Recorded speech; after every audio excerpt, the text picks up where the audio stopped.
गोकुलपुर गांव में पूजा नाम की एक गरीब लड़की थी जो अपनी माँ शांति के साथ उसकी झोपड़ी में रहती थी। उसकी माँ काफी बीमार रहती थी। एक दिन पूजा अपनी माँ को दवाई देते हुए कहती है, माँ ये लो, उठो और दवाई खा लो। रोज रोज इस बीमारी में पड़े रहने से तो अच्छा होता कि भगवान मुझे अपने पास ही बुला लेता। तुम ऐसी बातें क्यों करती हो माँ? तुम जानती हो ना तुम्हारे अलावा मेरा इस दुनिया में कोई नहीं है। तुम ही तो मेरे सिर की छत हो माँ। अगर तुझे कुछ हो गया तो फिर मैं कैसे जीऊंगी? इसीलिए तो चाहती हूँ कि जल्दी से तेरा घर बस जाए। अपनी माँ की सुनी आंखों में खुद की शादी का ख्याल देखकर पूजा बात को बदलते हुए कहती है, आप भी ना माँ, जब देखो मुझे अपनी बातों में उलझाए रखती हैं। अब मैं जल्दी से खेतों में से मूली तोड़कर बाजार में बेच आती हूँ, नहीं तो कोई और उसे ना ले जाए। मूली तोड़ने के बाद पूजा उसे बाजार में ले जाकर बेचने बैठ जाती है। ले लो ताजी मूली, ताजी ताजी मूली ले लो। लेकिन उसकी आवाज सुनकर भी कोई उस गरीब से मूली नहीं खरीदता। तभी कुछ देर बाद एक नौजवान ग्राहक उसके पास आता है और उससे कहता है, कैसे दी ये मूली? जी 20 रुपए किलो है बाबूजी, खरीद लीजिएगा तो एक गरीब के घर का चूल्हा जल जाएगा। उसकी बातों में छुपी गरीबी को देखकर नीरज का मन भी पिघल जाता है और वो कहता है, ऐसा कीजिए, ये सारी मूली तोल दीजिए और ये 200 रुपये रखिए। नीरज की दरियादिली देखकर पूजा का उदास चेहरा खुशी से भर जाता है और वो खुश होकर नीरज से कहती है, बहुत बहुत शुक्रिया साहब आपका। आज आपकी वजह से मैं अपनी बीमार माँ को भरपेट खाना खिला सकूंगी, साथ ही उनके लिए थोड़ी दवाई भी ले लूंगी। ऐसे ही कई दिन बीतते जाते हैं और नीरज अब रोज पूजा से आकर मूली खरीद कर ले जाएगा। धीरे धीरे दोनों में जान पहचान हुई और दोनों दोस्त बन गए। फिर एक दिन नीरज पूजा के घर की दहलीज तक आ पहुंचा। अरे साहब, आप यहाँ अंदर आइए, हमारे इस गरीब खाने में आपका स्वागत है। नीरज अंदर जाता है और पूजा की माँ के पैर छूकर कहता है, प्रणाम। ये वही साहब हैं जिनकी वजह से हमारा घर चल रहा है। यही रोज आकर मुझसे सारी मूली खरीद कर ले जाते हैं। जीते रहो बेटा, जीते। आप ही मेरी मनोकामना पूरी कर सकती है माँ जी। क्या मतलब? मैं कुछ समझी नहीं बेटा। अब बात यह है माँ जी कि आपकी बेटी पूजा मुझे भा गई है और मैं उम्र भर के लिए इसका हाथ थामना चाहता हूँ, अगर आपकी इजाजत हो तो। ये बात सुनकर शांति की आंखों से आंसू बहने लगते हैं और वो रोते हुए कहती है, बेटा, कौन गरीब नहीं चाहता कि उसकी बेटी के हाथ पीले हो। तुम ले जाओ इसे, तुम इसे ले जाओ। नहीं माँ, मैं तुम्हें छोड़कर कहीं नहीं जाऊंगी। मेरे अलावा आपका इस दुनिया में कोई नहीं है। माँ जी को भी हम साथ ले चलेंगे पूजा। वो दरवाजे की घंटी बजाते हैं तो नीरज की माँ सुभद्रा दरवाजा खोलने के लिए जाती है। अब इस वक्त कौन घंटी बजा रहा है? ओहो, कहीं फिर से कोई भूखा नंगा तो नहीं आ गया। सुभद्रा जैसे ही दरवाजा खोलती है तो अपने बेटे के गले में शादी की माला देखकर सारा माजरा समझ जाती है। वो तो मैं तुम दोनों के गले में पड़ी माला को देखते ही समझ गई। खैर, हम कर भी क्या सकते हैं, अब तुम्हारी खुशी में ही हमारी खुशी है। मैं जानता था माँ, आप हमें जरूर माफ कर देंगी। लेकिन वो सब ये बात नहीं जानते थे कि सुभद्रा की इस हामी के पीछे कुछ और ही राज छुपा था। अगले दिन सुबह जैसे ही नीरज ऑफिस के लिए निकलता है तो सुभद्रा का अत्याचार दोनों माँ बेटी पर शुरू हो जाता है। अरे ओ गरीब खाने से आई हुई माँ बेटी, इस महल को देखकर तो तुम दोनों की आंखें चौंधिया गई होंगी ना। तुमने तो ऐसा घर सिर्फ अपने सपने में ही देखा होगा और उसी सपने को पूरा करने के लिए बुढ़िया तूने अपनी जवान बेटी का इस्तेमाल करके मेरे भोले भाले अमीर बेटे को फंसा लिया। मैं तुम दोनों माँ बेटी की सब चाल समझती हूँ। बहन जी, ऐसा कुछ नहीं है, आप गलत समझ रही हैं।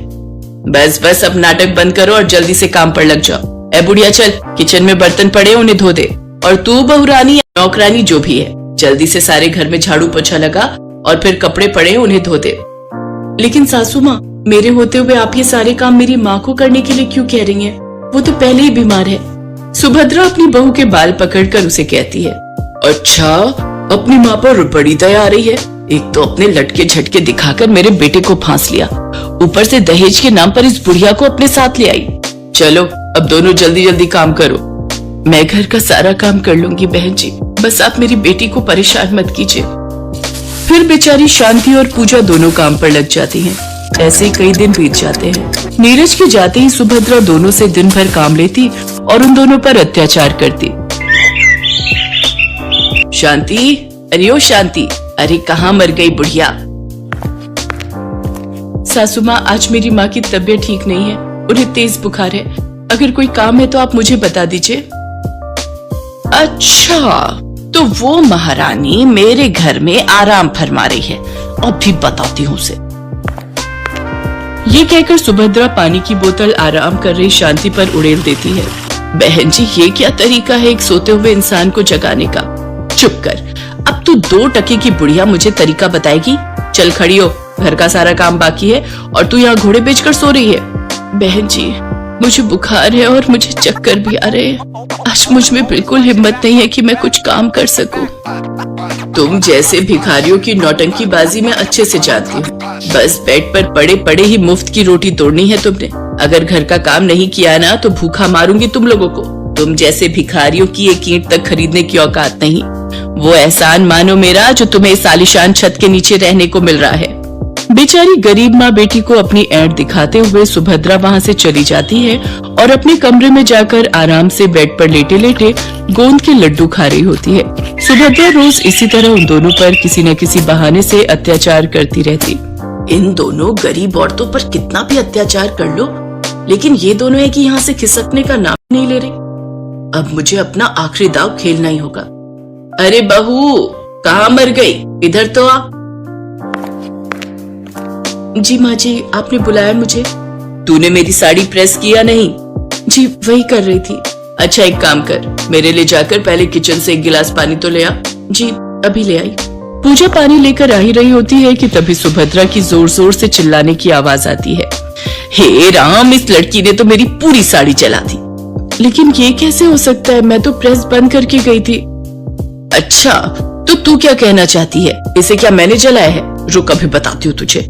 सुभद्रा गरम गरम प्रेस पूजा के हाथ पर लगा देती है। दर्द के मारे पूजा जोर जोर से चिल्लाती है। अरे ये तो मेरी पूजा की आवाज है, लेकिन ये चिल्ला क्यों रही है? चल कर देखती हूँ। शांति कमरे में आती है। बहन जी, ये क्या कर रही हैं आप? क्यों मेरी गरीब बेटी पर इतने जुल्म कर रही है? अच्छा बुढ़िया, तुझे बड़ी दया आ रही है अपनी बेटी पर। माँ को कुछ कहूँ तो बेटी को बुरा लगता है, और बेटी को कुछ करूँ तो माँ को दर्द होता है। एक काम करती हूँ, इन माँ बेटी की जोड़ी को ही अलग कर देती हूँ। चल बुढ़िया, तू अब भी निकल मेरे घर से, जा कहीं बाहर जाकर मर। सुभद्रा शांति को धक्के मारते हुए घर से बाहर ले जाती है। नीरज भी वहाँ पहुँच जाता है कि तभी बुखार से तप रही शांति चक्कर खाकर बेहोश हो जाती है। मार डाला इन्होंने मेरी माँ को। नीरज देखो ना, सासू माँ ने मेरी माँ के साथ क्या किया। फिर पूजा उसे सुभद्रा के अत्याचारों के बारे में बताती है, जिसे सुनकर नीरज कहता है, वाह माँ वाह, रंग बदलने में तो आपने गिरगिट को भी पीछे छोड़ दिया। एक बीमार बूढ़ी औरत पर जुल्म ढाते हुए आपके हाथ नहीं कांपे। अब मेरा आपसे कोई रिश्ता नहीं। आपको तो बस ये शान और शोहरत प्यारी है ना, तो रहिए अब आप अपनी इसी दौलत के साथ। अब रहिए इस बड़े घर में अकेले। ये कहकर नीरज शांति को उठाकर डॉक्टर के पास ले जाता है, जहाँ डॉक्टर उसे दवाई देता है। फिर नीरज पूजा और शांति के साथ अपने एक अलग फ्लैट में रहने लगता है, तो वहीं सुभद्रा को अपना आगे का जीवन अकेले ही उस घर में काटना पड़ता है।